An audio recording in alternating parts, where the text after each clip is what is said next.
Todos acharam?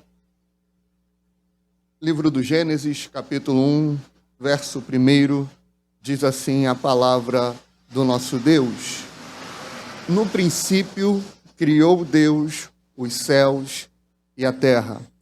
Mais uma vez, no princípio, criou Deus os céus e a terra. Amém? Os irmãos podem sentar com a graça de Deus.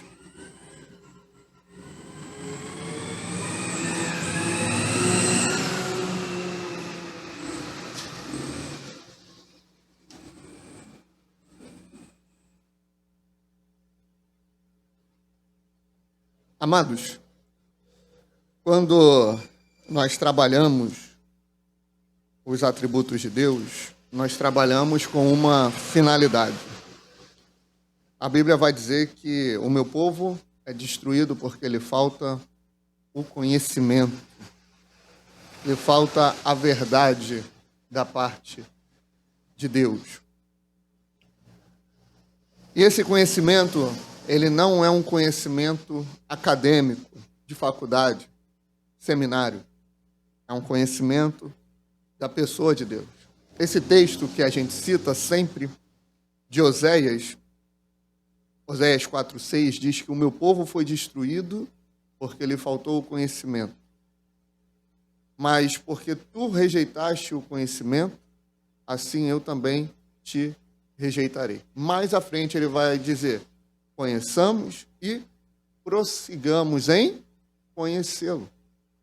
Então, quando a gente fala da Bíblia, da palavra de Deus, de conhecê-la, a gente está falando de conhecer o próprio Deus. Como é que Jesus ele é apresentado pelo apóstolo João no evangelho que leva o seu nome? No capítulo 1.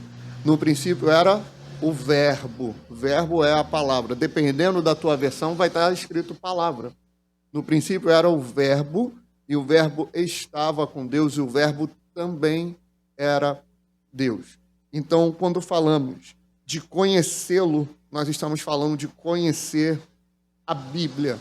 Nós estamos falando de conhecer os seus feitos, mas além dos seus feitos, o seu caráter, conhecer a sua essência.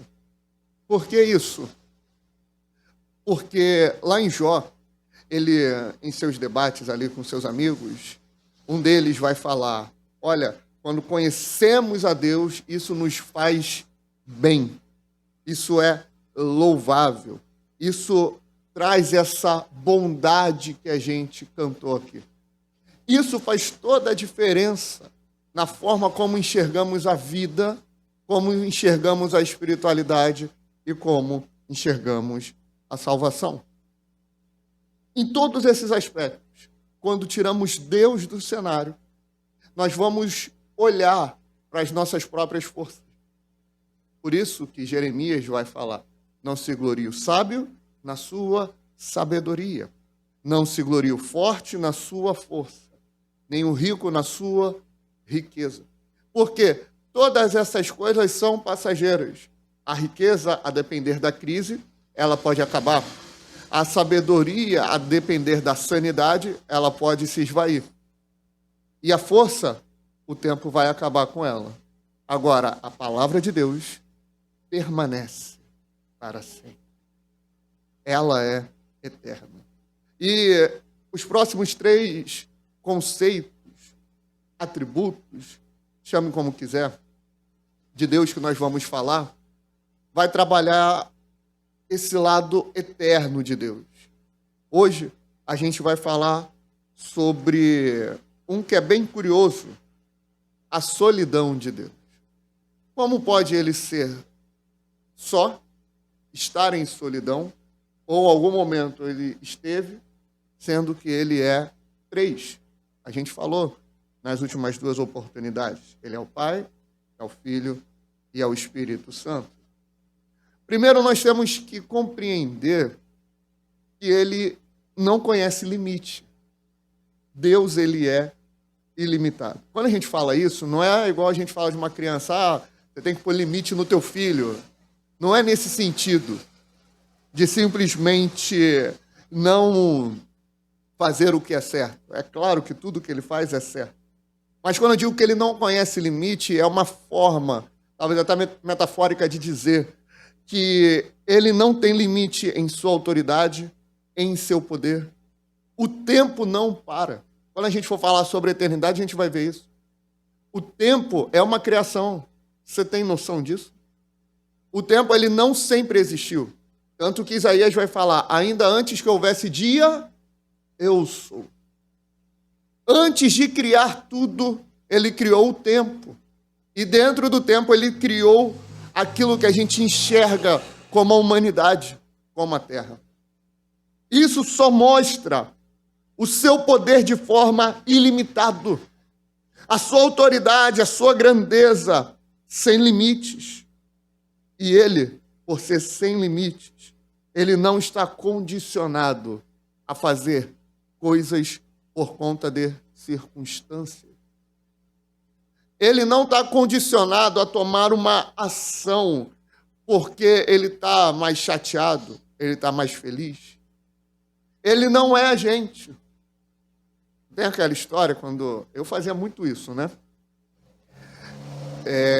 Quando estava tudo bem em casa, quando eu arrumava tudo, quando meus pais estavam alegres comigo, não estavam brigando. Essa era a hora de... Na época, R$1 valia alguma coisa, né? Essa era a época de pedir R$1, R$2. Eu não conseguia sempre. Mas, estatisticamente falando, a probabilidade de eu conseguir é quando eles estavam mais de boa. Ainda tinha o viés de ter o dinheiro, né? Ainda tinha isso. Tinha mais essa variável. Só que a criança, ela vai crescendo com essa ideia, com essa perspicácia. Em Deus nós não temos isso.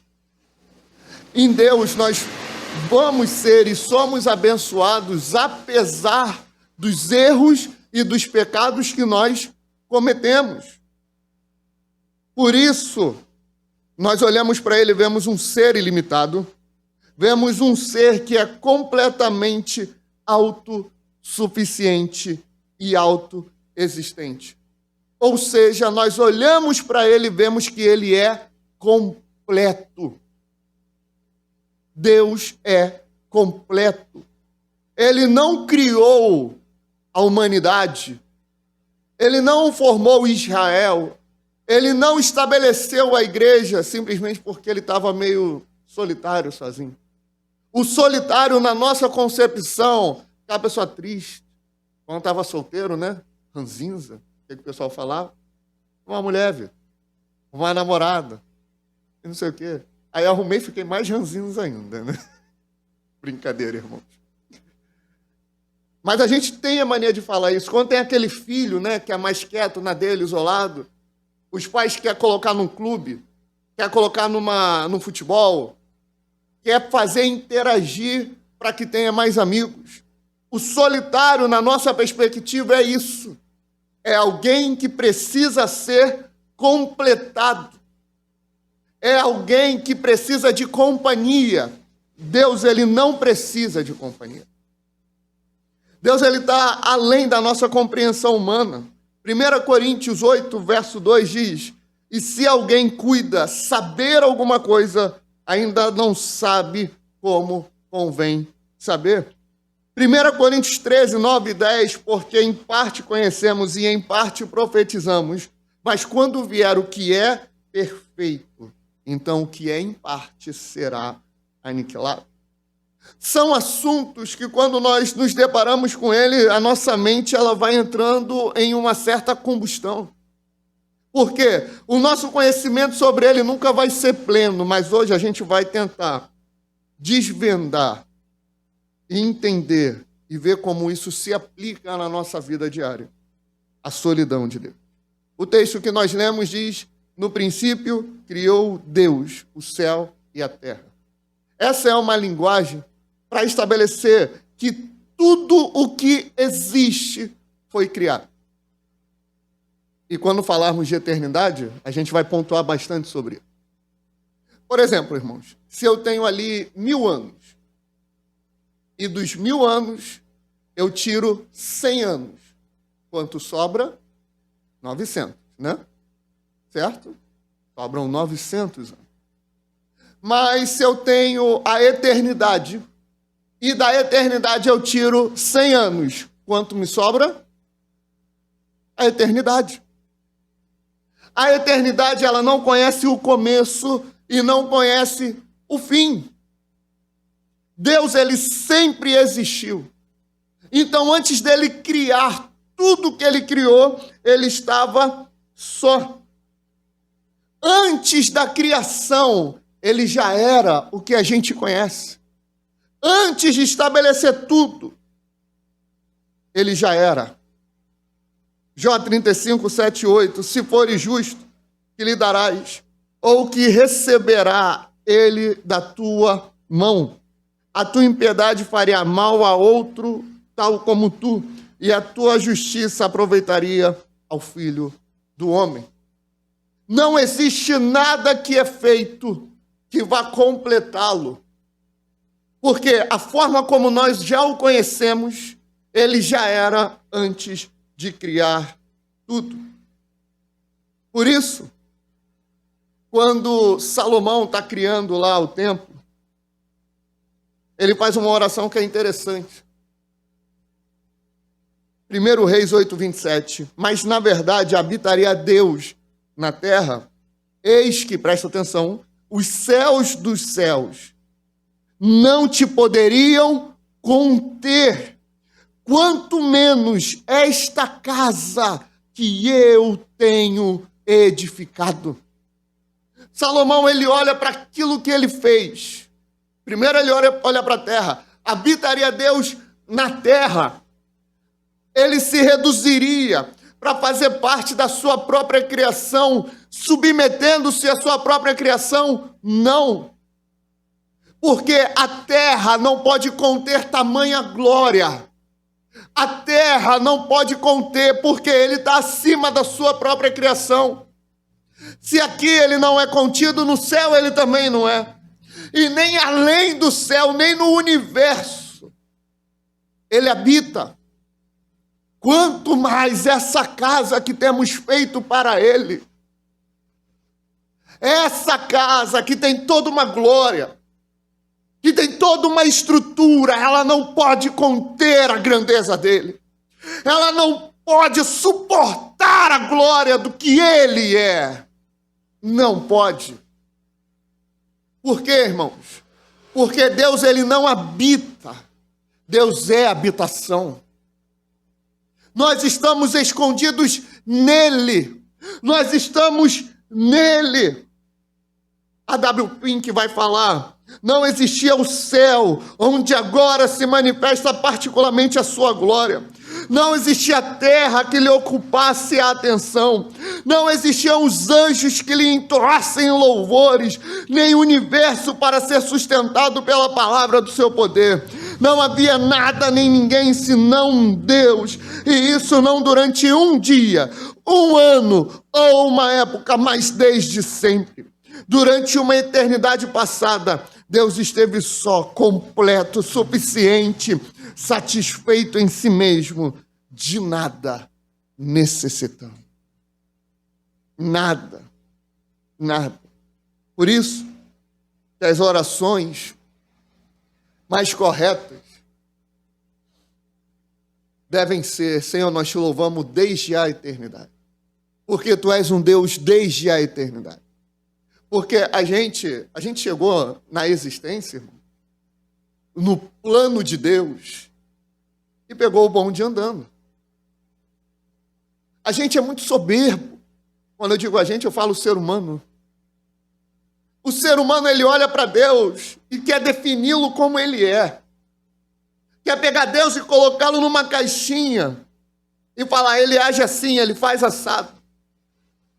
Ele quer reduzir Deus à sua própria concepção. E eu volto a repetir: no plano de Deus, nós pegamos o bonde andando. Eu tenho 28 anos. 28, né? Tenho 28 anos. Esqueço. Tão velho, né? Esquece. 28 anos da eternidade. Comparado à eternidade. O que é, irmãos? Ah, eu tenho 50. O que é? É por isso que Jesus, ele fala, antes de Abraão existir, eu sou. Aí os judeus, tu não tem nem 50 anos e viu Abraão. Abraão viu o meu dia, disse Jesus, e glorificou. Porque ele viu a glória de Deus. Ele conversou com Deus. E ali era Jesus. E antes de Abraão estar estabelecido, ele já era. Os judeus, o que isso quer dizer? Os judeus olhavam para Abraão e viviam como se Deus tivesse se manifestado apenas a partir de Abraão. Tem uma passagem em Jó, que um dos amigos dele vira para ele e fala, Jó, aonde tu estava, Jó, quando Deus criou a terra? Jó, quem é você quando ele criou tudo?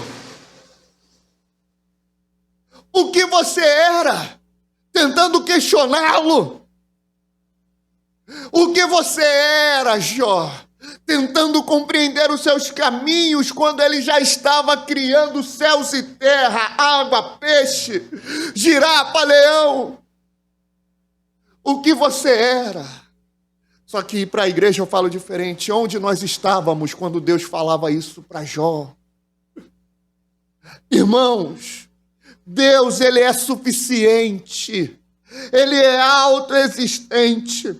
Por isso, Neemias 9,5 vai dizer, os levitas, Jesuá, Cadmiel, Bani, Asabinéias, Serebias, Odias, Sebanias e Betaías disseram, levantai-vos, bendizei ao Senhor vosso Deus, de eternidade em eternidade, e bendigam o teu glorioso nome, que é exaltado sobre toda a bênção de louvor.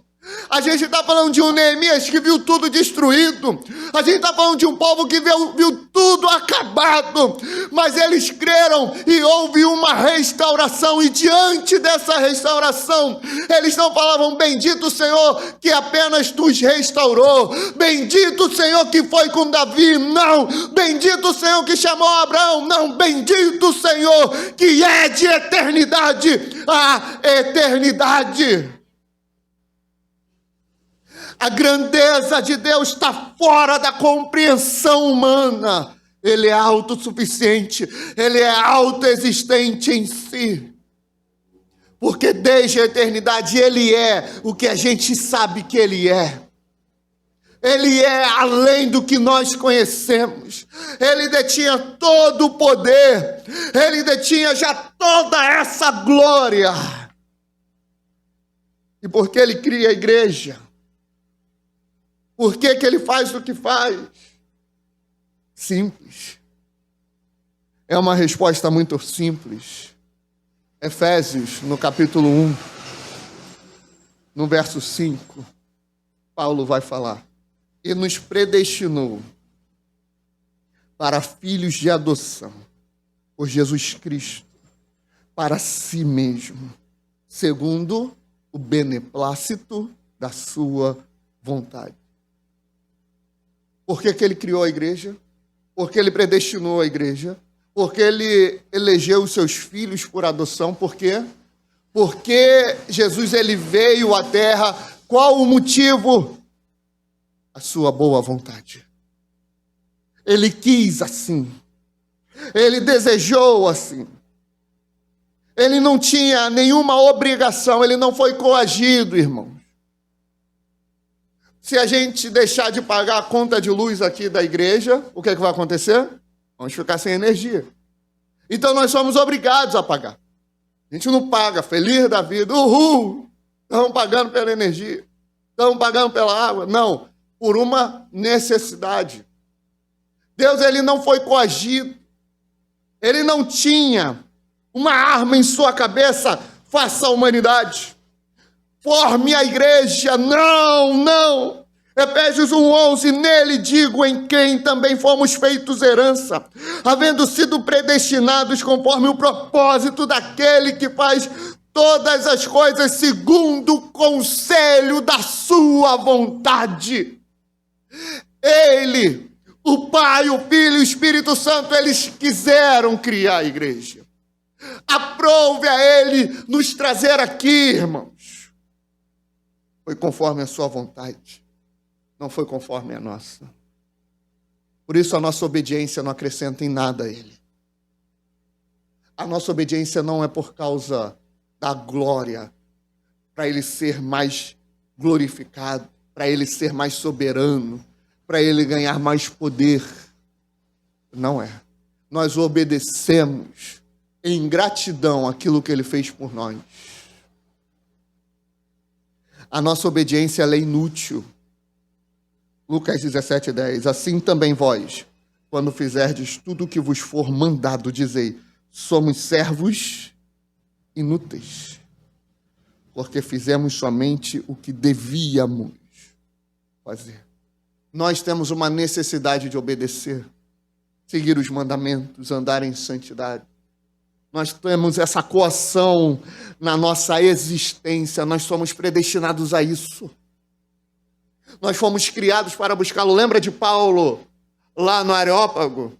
Olha, Deus, Ele criou tudo, céus e terra, e Ele vai descrevendo tudo, e fala, e criou o homem, para que ele buscasse a Deus. O propósito da minha existência é buscá-lo. Eu fui feito para isso. O violão foi feito para quê? Para emitir o som. A caixa de som também, o microfone para captar o som, a cadeira para sentar. O ser humano foi criado para esse propósito. Mas por que ele criou tudo? Ele tinha alguma necessidade que ele precisava suprir? Não. Ele estava carente? Não. Ele precisava de alguém para lhe fazer companhia? Não. Porque não tem ninguém, não existe ninguém à altura para fazer companhia a ele. Porque a companhia são de iguais. Não existe ninguém igual a Deus. Não existia antes da criação e não existe agora. Mas aí está o belo disso tudo.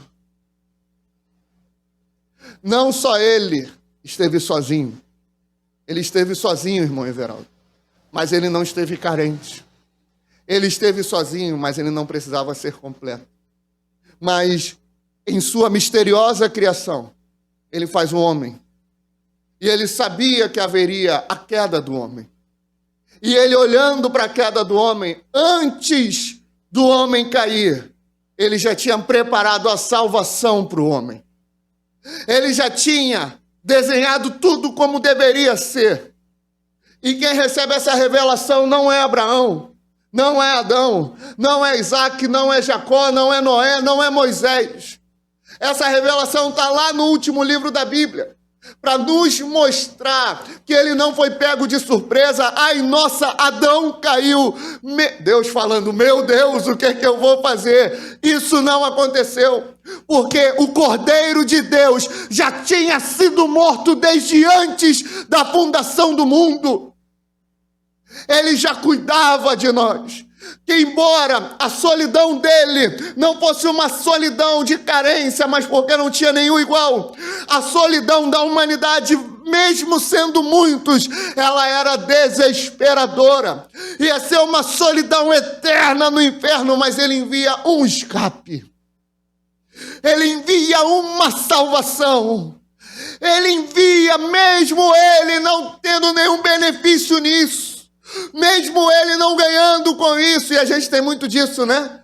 Quando chega alguma coisa para a gente fazer, a gente já começa a pensar, quando não fala, né? O que eu vou ganhar com isso? Qual é a minha vantagem nisso? Qual é o meu lucro nisso? Qual vai ser o meu benefício nisso? E a humanidade está bem assim, né? Buscando os seus direitos, buscando as suas glórias.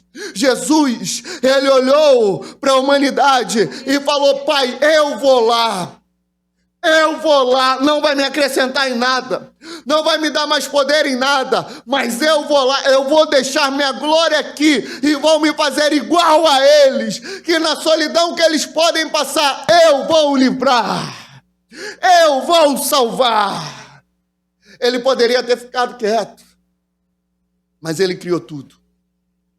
E depois de criar tudo, ele vê a queda de tudo.